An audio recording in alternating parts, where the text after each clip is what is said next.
She used my love against me, so I used her secrets against her. You ever love someone so deeply that you'd do anything for them? Yeah, that was me. I thought loving her meant sacrificing my own peace just to see her happy. But I didn't realize she was only happy when I was miserable. Hey, my name's Marcus, and this is the story of how the woman I loved most used my love against me. But don't worry, I used her darkest secrets against her in the end. And trust me, she never saw it coming. I met Vanessa in college. She had this smile that could shut down any man's common sense in 2 seconds flat. I was no different. She made me feel like I was special, like out of all the guys chasing her, I was the only one she wanted. Looking back now, I think that was her first move. The way she locked her claws into my heart by making me believe I was her world. At first, it was all cute dates, random surprises, midnight calls where we talk about our future kids and house with a pool in Miami. I was so sure I'd found my soulmate. But slowly, so damn slowly that I didn't even notice, she started changing. She'd make these tiny comments, you know? Like, "Why do you wear that shirt? It makes you look fat." Or, "You should be lucky I'm with you because no one else would tolerate how boring you are." At first I laughed it off. I thought she was just joking. But the thing about jokes is, they're only funny if both people are laughing. One day, I woke up and realized I didn't even recognize myself anymore. I'd stopped going to the gym because she said I was trying to impress other girls. I cut off half my friends because she convinced me they were a bad influence. My entire world revolved around her mood swings. But the final straw? It came one Friday night when I cooked her dinner, her favorite shrimp pasta, just how she liked it. She came home late, didn't even kiss me hello, just sat down, took a bite, and said with a disgusted look, "Why can't you do anything right? I wish I was with a real man."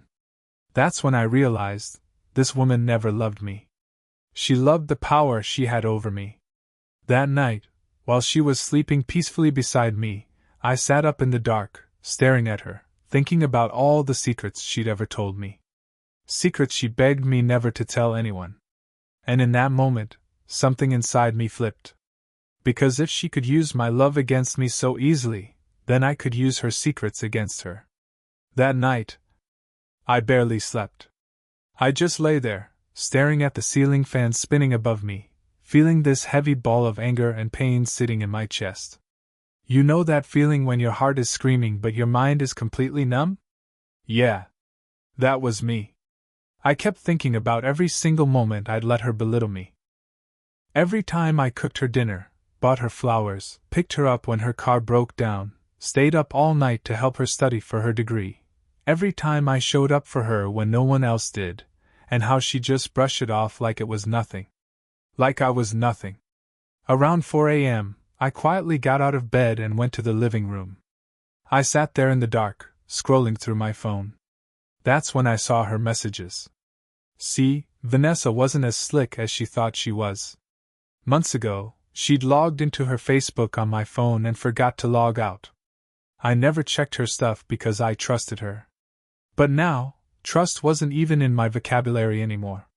My hands were shaking as I read through her chats with her so-called best friend, Mike. The guy she told me not to worry about.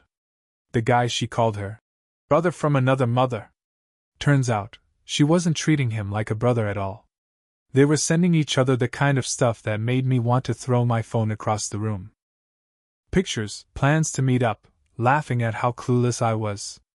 My chest burned so bad I thought I'd pass out. I felt stupid. Completely stupid. I mean, how do you give your entire soul to someone, only for them to spit on it and call it love? I wanted to wake her up right there and scream at her.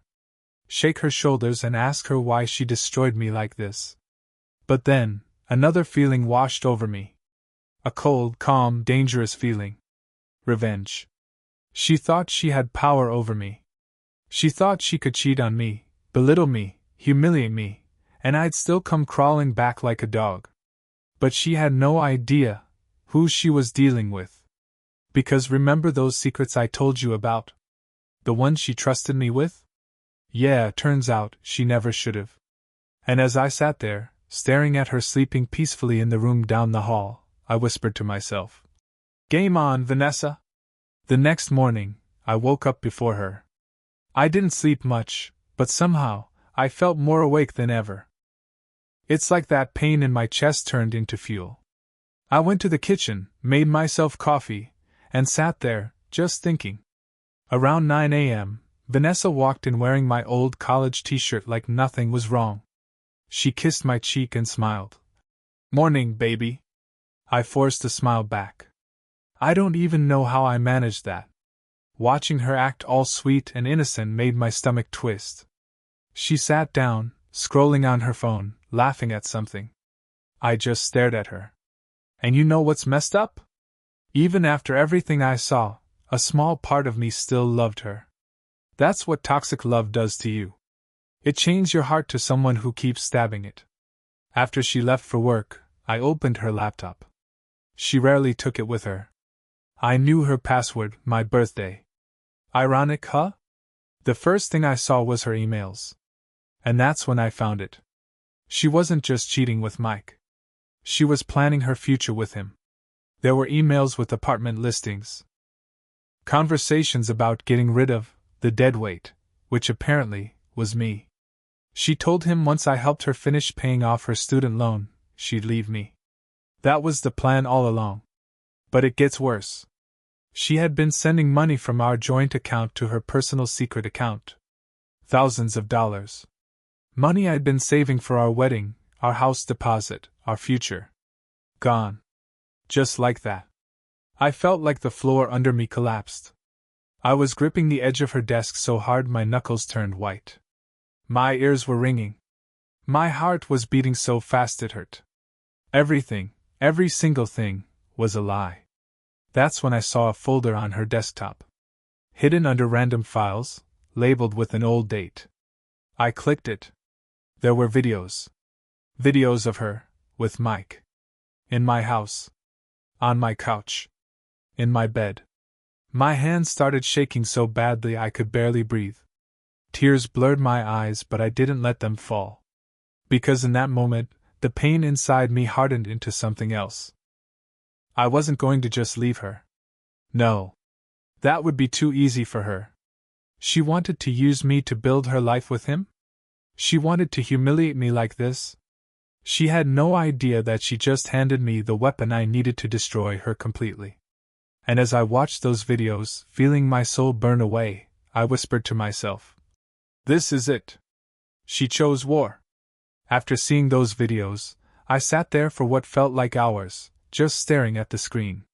My whole body was numb, but my mind, it was clearer than ever. For the first time in years, I wasn't thinking about her feelings.